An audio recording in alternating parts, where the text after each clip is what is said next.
I like to demonstrate my bottling operation. This here is a MaxAnt bottling tank. It holds roughly 300 pounds of honey, which is somewhere in the neighborhood of 25 gallons of honey. This is a heated bottling tank.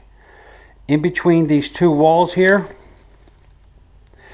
there's a water jacket. The water jacket is heated. In turn, transfers the heat over to the honey that's down inside the tank here. It's in December. It's pretty cool in my honey house. It's important that we heat the honey to about 80 degrees so it's flowable, so I can bottle it easily. As you can see right now, you're talking 58 degrees this honey.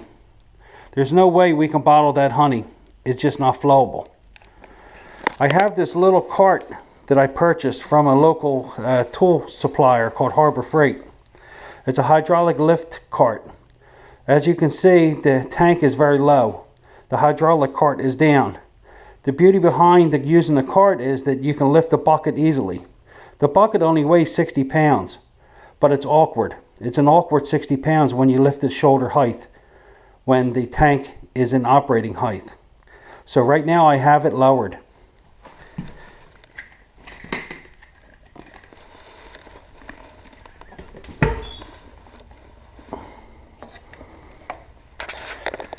Gets dumped in. Now see, if I had this thing way up high, around 28 inches or so, it would be hard to lift this bucket of honey. I'm not a weak person. I can lift a lot of weight. But one time I dumped a bucket of honey and slipped. It cost me a bucket of honey. It took the bees a long time to make this. The other thing is too is this perch that I purchased from MaxAnt. This thing's worth its weight in gold. It holds the bucket so the bucket can drain.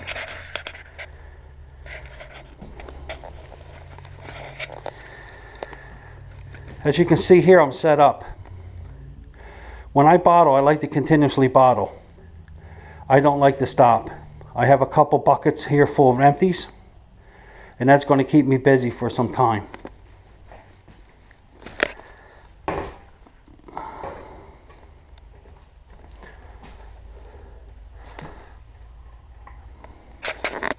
It's draining nice. So what we'll do now, we'll get this thing up to operating height. So I figure around 25 pumps or so.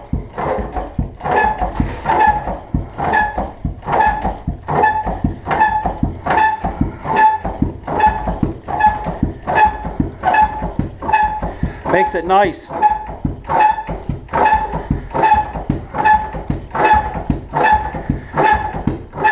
I think that's a little more than 25.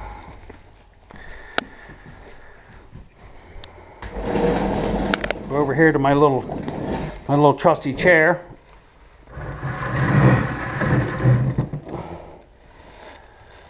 Okay.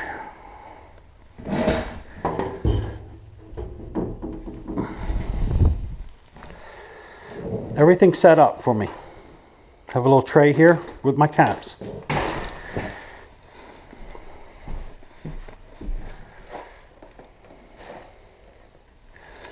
I like wearing latex gloves. It's sanitary, plus it keeps the honey off your hands.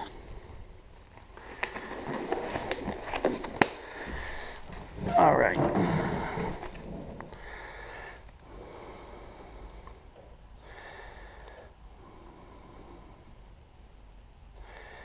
Now the honey's flowing pretty good now because I had some honey already in there and I preheated the water.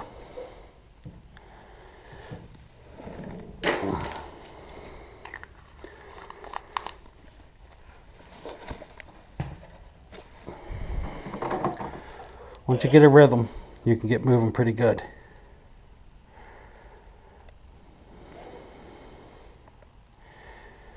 One of the important things about using this bottling tank is you have a little drip pad down below. Keeps the honey house clean. It's very hard to keep honey off the floor if you don't have a little towel down there.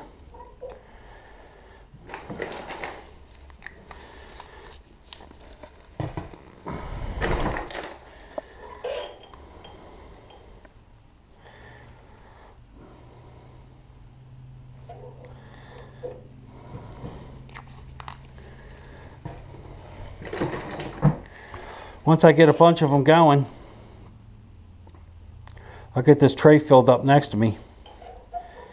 It holds around 60 pounds of honey, which is 1 bucket.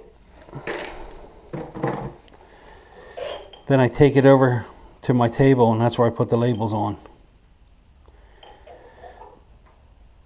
These containers that I'm using, they're plastic containers. It's a lot easier working with plastic, in my opinion, because it's safer. You don't have to worry about breaking the glass.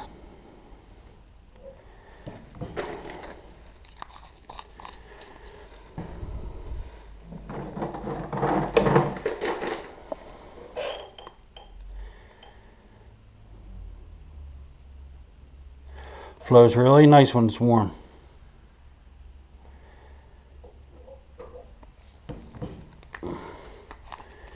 These containers are 1 pound containers. I also package half-pound containers, but this time of the year it's easier to do the 1 pounders. These containers are manufactured in the United States by a company called Parker Plastic. Parker Plastic is out of Hagerstown, Maryland.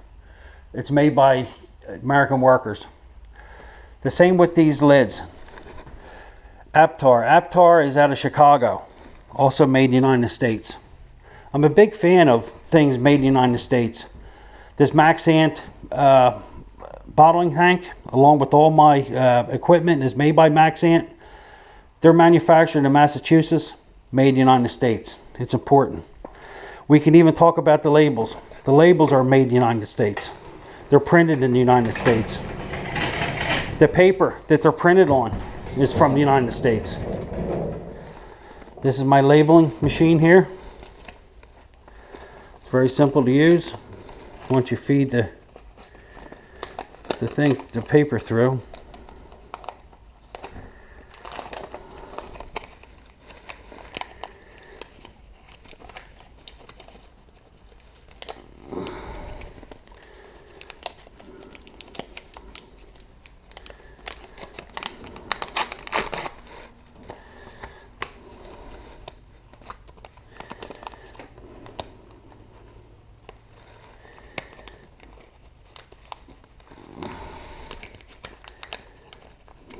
Give me problems.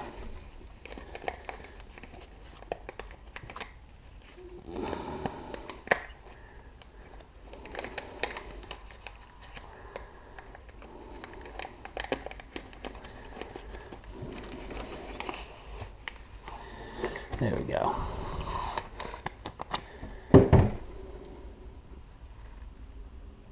Nice and straight.